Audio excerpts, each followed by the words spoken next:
are very good at dealing with dive threats. As long as they can keep them at like a reasonable distance, they can kite back, they can deal a ton of damage up close to them. And so, you know, I look top lane, BB's gonna have a target to try and gank, in all honesty. It really, really is. Even if you do land the Hextech ultimatum down on top of him, if you just step behind him, then he just ults you out. You're in the turret range. There's so many things you have to think about. And while the pressure reset off the back of that, but now big cooldown down. Another great hook, but it is onto BLG. Not exactly the target you want to be grabbing. While this has all been happening, Cube has been pushing in the top side. He was quite enjoying our conversation about air conditioning because he didn't want to be a part of this fight at all. Now we can see a fight coming in. PB God jumps on top of them. Great flay to try and disengage. The Rift Herald down to about 4,000 HP. Ooh. That's a really, really good ultimate and enough to secure first blood. Rare Adam were patient and they were rewarded with first blood in the Rift Herald. Yeah, so good. All the engage tools for dealing with something like Renekton who's trying to trade with you every second. You're good, but if we're going to trade with you every second, BLG not happy to let this dragon go, but RA should just be able to disengage on the back of these two TPs. Double TP there towards the Dragon Pit as BLG puts himself in. They will get the face breaker as Fofo takes a little bit of an uncomfortable trade, but stronger position. Rift Herald going to be dropped down towards this bot side as they try to keep iBoy going on this Aphelios. Is about 15 or so CS ahead of his counterpart on aiming on this Kalista, and should be an easy push up. 160 gold there into the back pocket of iBoy, and that's exactly what RA wanted. They got the place, they get out.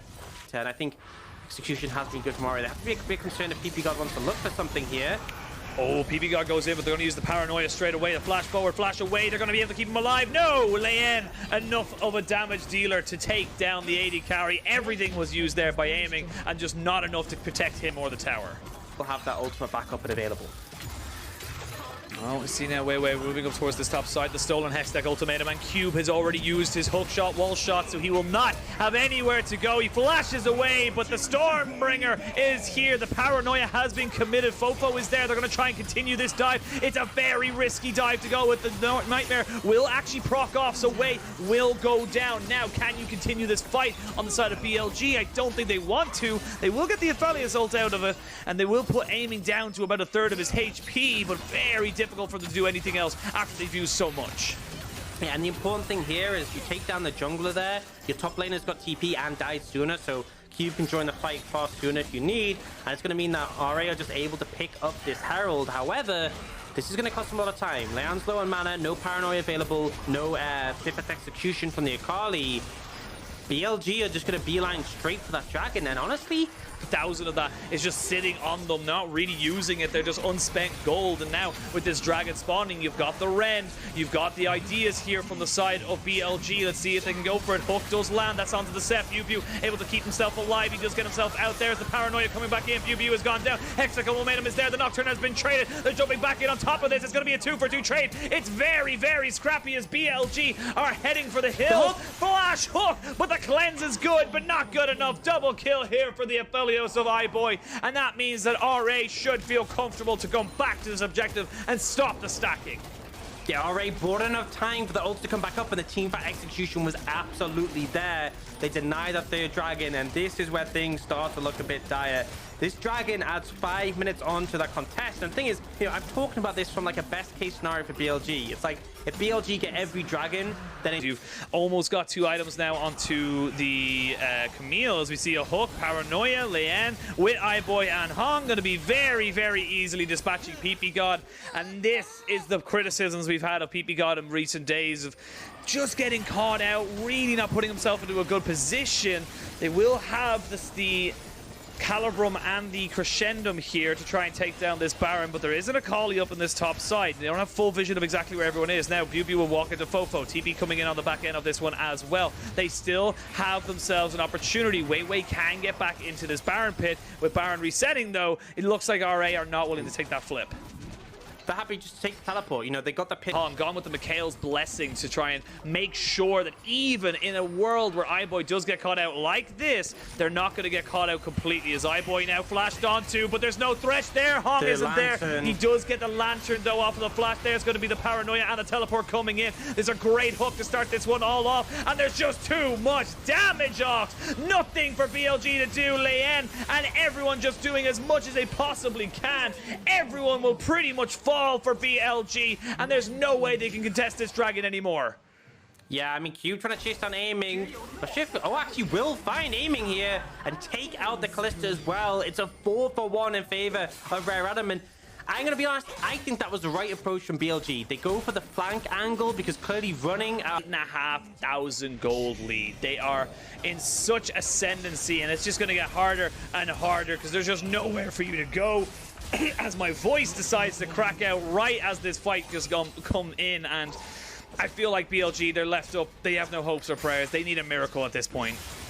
That it's just becoming so difficult for the BLG actually come back into this. Now with the Baron going onto the map, people on BLG trying to run around it. There is a good hook, but it is only onto PP God. Baron down to about 4,000 HP. They have enough vision onto it, but it doesn't look like they want to try and finish it off just yet. As I say that, it's actually a fight on two fronts. RA came off the Baron, and BLG went back onto it, so they steal away that objective. Nicely done there by BLG, but at what cost? What will they lose because of this fight? You can see Fofo just keeping everyone at bay in the top side. They do get the Baron, but they lose 3, and these death timers are getting long. Yeah, and honestly, it looks a bit messy here because we're going to see a scenario where RA can push down the base and we see what they get. 3 kills from a Baron is kind of like the point where it becomes not really worth it, but in BLG's situation, you don't really have a choice. They got the Baron, means they deny it, you know, you take it in this situation. If you lose that mid lane inhibitor, tower inhibitor, again, you take it. But actually, it looks like they're going to be able to defend. So, you know what? I'm going to call this a win for BLG. Small win, but it's a win, and I think they need those in this game. Just the fact that they made that decision to look for the Baron instead of the fight, and were able to at least disengage 2 members. Now, they are looking for Fofo. The CC comes in. Yeah, CC is there. They do have the scanners to know exactly where he's going to be going. He does have the perfect execution available, but so does Silas as he steals that one away. Okay, this is good for BLG. But look at the items now. You have 3 items onto the Callista. You have 3 items onto the Silas as well. We'll see what they want to go for. TP coming in off the back end of this fight. That's going to be Fofo joining in. The paranoia has been used to deny all vision, all idea of what is going on. You can see Cube and Fofo jumping in, trying to get on top of this Callista and Silas, the Soulstopper, to keep the Camille away. The Nocturne is dead. We can see a couple of GAs go down, but it's the Aphelios now versus Zika. It's iBoy versus the world. It's a 3-for-2 trade in favor of RA, but critical to note that it is still BLG who are on sole point. You can see PP God and Zika scattering themselves. They're saying, look, if one of us dies, at least the other one gets out, but it is still a 1 fight for RA. Yeah, it's definitely 1 for RA, but even so, BLG is somehow hasn't got it right now. He hasn't got it right now. Trying to get out with the Baron wave, so he's just going to be able to push this one out. Make sure that they do not get any more objectives off of this one. The box has been stolen as he maybe tries to go back in on top of that, but no. Just going to use it to slow down. And Zika, he is delaying quite a lot. Forces the flash and has the Zonyas, so they're going to have to commit a little bit more time to this. iBoy has to use the cleanse as well, and yes, you do get the kill, but those are 2 key summoners now gone, and the Mikhails. When you're thinking about BLG's position in this game, PBU's moving forwards.